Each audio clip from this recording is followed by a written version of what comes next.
Kalau untuk lansia memang, kita juga masih ter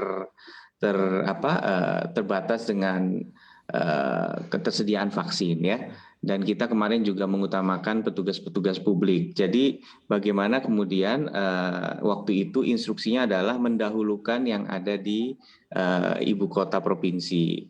Jadi mendahulukan yang ada di ibu provinsi dengan tujuan untuk kita bisa melakukan penanganan yang lebih koordinasi dengan baik gitu, dan itu Mhm. instruksi itu dilakukan di seluruh provinsi, maka capaian di Surabaya relatif lebih tinggi dibandingkan capaian di daerah lain. Saya bisa punya datanya untuk lansia, contoh di Baik. Surabaya itu sudah mencapai 39,59% gitu ya, atau ada 174.000 lansia yang sudah kemudian memperoleh vaksinasi. Mhm. Tetapi di daerah lain ya ada yang masih sekitar 0, sekian persen. Nah, ini juga karena memang ketersediaan vaksinnya juga tentunya kita tahu terjadi global Mhm. shortage karena ada gangguan operasional di India yang menjadi salah satu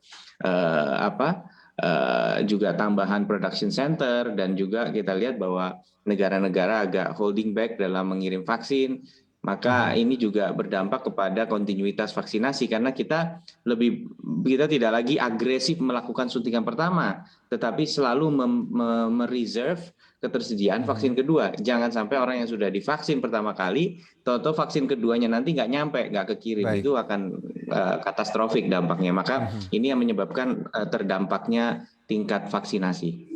Mhm. Baik, kalau dari sisi persentase total, warga yang sudah divaksinasi sendiri di wilayah Jawa Timur itu ada di kisaran berapa persen, Pak Emil? Wah, ya jangan jangan bicara persentase lah gitu ya, karena kita tahu sendiri jumlah penduduk Jawa Timur 40 juta, sedangkan Mhm. total vaksinasi kan kita tahu ya cukup signifikan ya vaksinasinya. Tetapi kita lihat case by case ya, SDM kesehatan misalnya, ini kan sudah 200.000 tervaksinasi Mhm. semua, dan itu sudah 100%.